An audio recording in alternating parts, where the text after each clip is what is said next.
Where road they we go? Indian town there. The road. Where they? So that means the road flood goes straight up so then. So. I road. Are they say road there? Oh, so.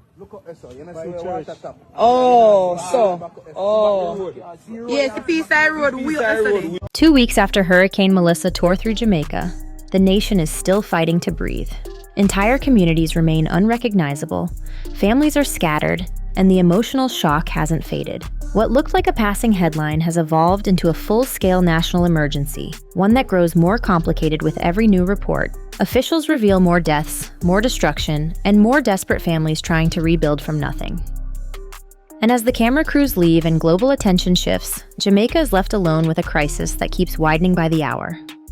From washed-out streets to overwhelmed shelters, the truth is far more intense than the public realizes. Every day reveals another layer of damage, another voice calling for help, another story of survival. And just when responders thought they understood the scale of this disaster, new discoveries changed everything. But the real shock came when the full scope of the losses was finally revealed. The official figures from Hurricane Melissa are staggering.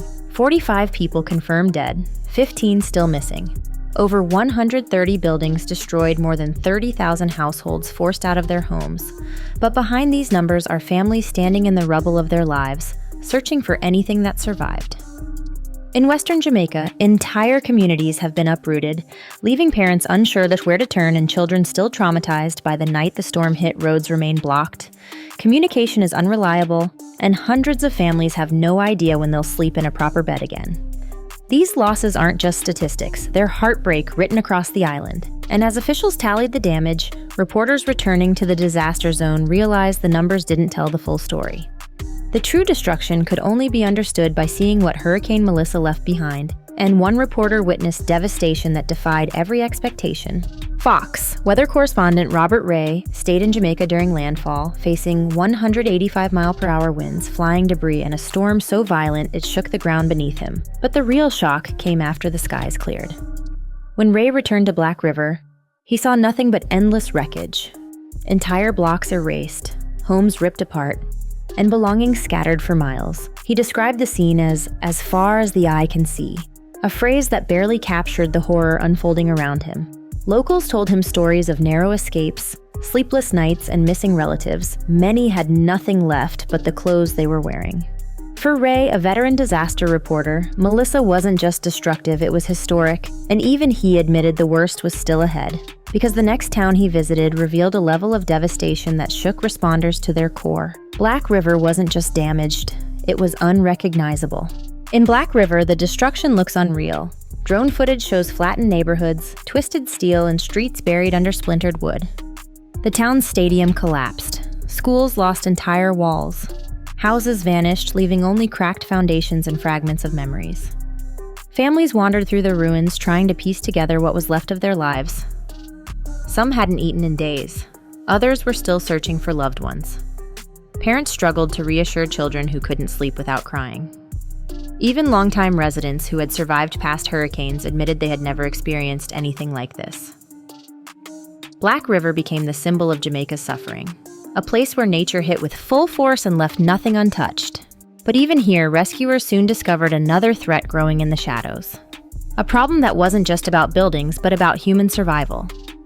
Because the medical emergency unfolding after the storm was even more alarming.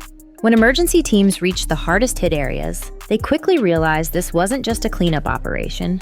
It was a medical emergency. Samaritan's Purse set up a field hospital almost immediately, treating more than 420 patients within days. Many arrived with deep cuts, broken bones, and infected wounds from nails hidden under debris. Lead nurse Cheryl Kaufman described non-stop surgeries, rapid infections, and patients arriving in conditions far worse than expected. Water contamination and lack of sanitation made everything more dangerous. Doctors worked around the clock, often with limited supplies and no guarantee the next patient wouldn't require life-saving intervention. The situation was deteriorating fast, and just when medical teams thought they understood the crisis, another organization stepped in with an even more disturbing assessment. Because experts warned that Jamaica wasn't just injured, it was entering a full-scale humanitarian disaster. Medic Corps Operations Director Nathan Bates called the situation as bad as it gets. His teams found families drinking unsafe water, children showing signs of malnutrition, and shelters so overcrowded that people were sleeping on floors for days. Food shortages were worsening. Clean water was scarce. Entire communities were cut off by collapsed roads, forcing rescuers to hike through debris just to reach survivors. Bates warned that the country was facing a humanitarian crisis, not just a storm cleanup. The emotional toll was undeniable. People were traumatized, exhausted, and unsure of what the next day would bring. Even with multiple aid groups on site, the need was far greater than the resources available. And yet, amid the fear and uncertainty, another development was about to shift the landscape. Because the world was listening, and help was already on the way. Within days, the world responded. Planes from El Salvador, Belgium, the United States, and the European Union touched down in Jamaica with food, water, medical supplies, and emergency equipment. Images from the Jamaica Defense Force showed volunteers and soldiers forming human chains to unload supplies. While grateful families waited patiently in long lines, some wept when they received their first meal in days. Others clutched bottled water like gold. But despite the global support, the need remained overwhelming. Many towns were still unreachable. Some required helicopter drops or hours-long hikes. Relief workers burned through supplies faster than they could restock. International aid kept arriving, but the crisis was far from controlled. And as the country continued fighting through the chaos, small but powerful signs of recovery began to appear, because despite everything, Jamaica was starting to rise again.